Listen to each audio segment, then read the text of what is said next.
Bonjour et bienvenue sur Chronique Metal pour un nouveau Metal au Top qui sera aujourd'hui un peu spécial. En effet, en plus de traiter d'un groupe que j'admire et que j'adore, Riverside, c'est aussi en quelque sorte une vidéo hommage à Piotr Grodzinski, désolé pour la prononciation.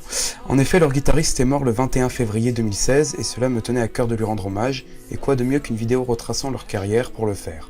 Tous mes sentiments vont bien entendu au groupe et la famille de ce guitariste de génie.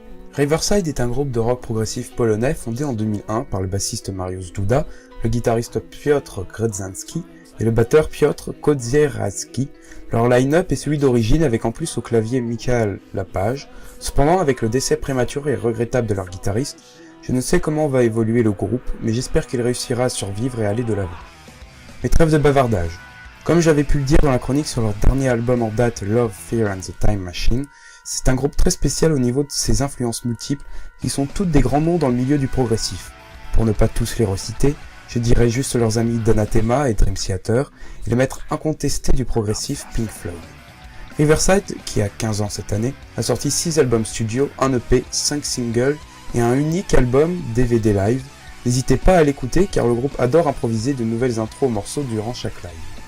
Voici donc mon top de leur discographie. Ce fut d'ailleurs le Metal au Top le plus dur des trois à écrire, car j'aime absolument tous les albums. Ainsi, vous verrez bien le résultat.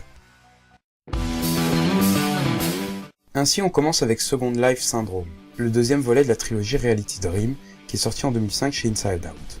Pourquoi l'avoir placé à la fin, me direz-vous? Je répondrai qu'il faut malheureusement mettre bien un album au dernier rang. D'ailleurs, cet album est celui où j'ai mis le plus de temps à m'y mettre, et ainsi, contrairement à tous les autres, il me rappelle peu de souvenirs, car ce fut pendant longtemps l'album de Riverside que j'ai délaissé au profit du premier volet, que je trouvais purement excellent. Et comme pour Anathema, j'avais peur que l'album suivant, Out Myself, serait moins bien et que par conséquent, il pourrait me dégoûter du groupe. Ah, ce qu'on peut être naïf quand même quand on est plus jeune, car on ne va pas se leurrer, mais Riverside est pour moi un des meilleurs groupes sur Terre, et ils ne m'ont encore jamais déçu. Bon, pour le suivant, Anno Domini High Definition, sorti en 2009, j'ai mis beaucoup trop de temps à me plonger dedans, l'ayant écouté rapidement une première fois lors de sa sortie, et comme mon père ne l'aimait pas trop, je n'ai pas cherché à le réécouter. Ce n'est que grâce à un ami qui était tombé raide dingue du morceau Hyperactive, que je me suis replongé dans cet album oublié. Eh bien bordel, quelle erreur de l'avoir écarté tout ce temps. Certes, il est vraiment différent de la trilogie Reality Dream avec son côté plus métal progressif que rock planant, c'est un pur bijou, qui a certes un tout petit peu moins de valeur que les précédents à mes yeux, mais qui vaut largement le détour, croyez-moi. Eh bah, vive les coïncidences, car on enchaîne avec le dernier volet de Reality Dream, le double album Rapid Eye Movement, sorti en 2007, un album que j'avais apprécié, mais dont le prédécesseur, Out Myself, occultait tout le charme.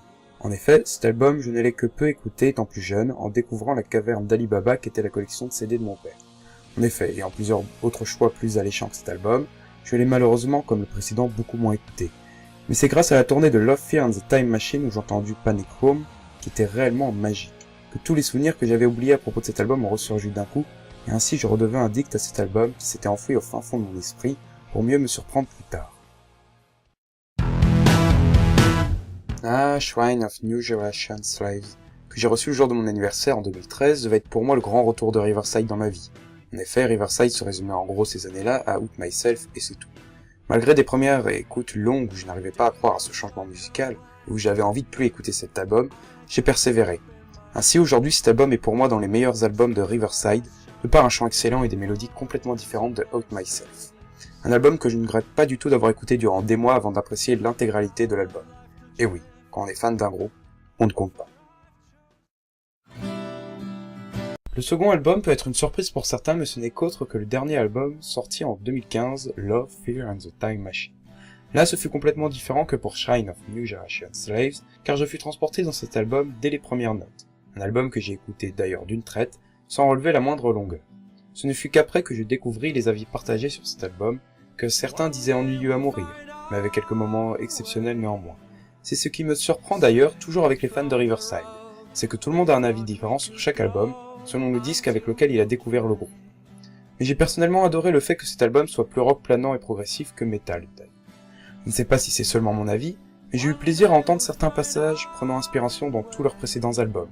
Un album qui se trouve dans la parfaite continuité donc de leur carrière, et qui annonce que du bon pour un prochain album, car je suis sûr qu'ils ne se laisseront pas abattre et continueront à faire ce qu'ils aiment. Enfin, voilà le tant attendu premier de ma liste, qui n'est qu'autre que le premier album de Riverside, Out Myself sorti en 2003. Là où certains groupes profitent de leurs premiers albums pour poser les bases de leurs univers et nous pondre un chef-d'œuvre en deuxième album, Riverside nous a pondu un pur chef-d'œuvre du progressif dès le premier essai, ce qui est pour moi quelque chose d'exceptionnel car rares sont les groupes qui ont su m'envoûter dès le premier disque. Bref, je n'ai pas besoin de trop m'emporter sur cet album, car je vous ai déjà assez rabassé les oreilles avec lui. Je dirais juste que c'est un de mes albums coup de cœur et un des meilleurs albums qui existent pour moi, et de loin. Le fait que mon père nous faisait beaucoup écouter pendant les trajets en voiture a dû certainement aider à cette addiction, mais je n'ai aucun regret et je ne peux que remercier mon père pour m'avoir fait découvrir ses goûts musicaux qui m'ont grandement influencé sur ce que j'écoute aujourd'hui. Je vous laisse ainsi avec mes traditionnels 10 morceaux coup de cœur du groupe. Sur ce, à plus, et à la prochaine sur Chronique Metal.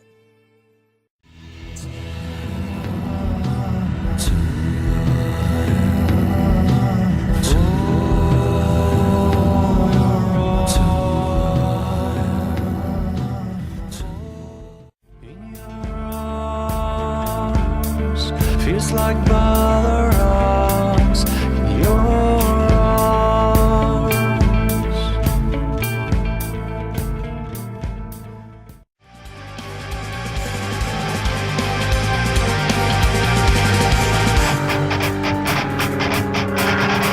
It's just another day of my life.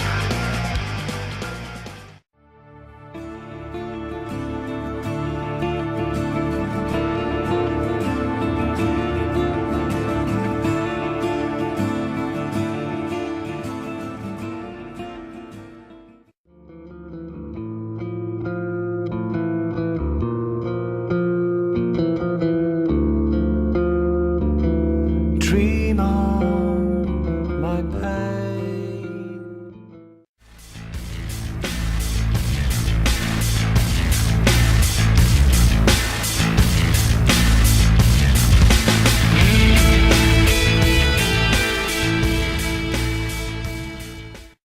I wanted to turn into a butterfly, but I couldn't trust you enough. I know we got used to new us, and I don't want to be there. I don't want to be there where we are. I've been conceiving you for too long.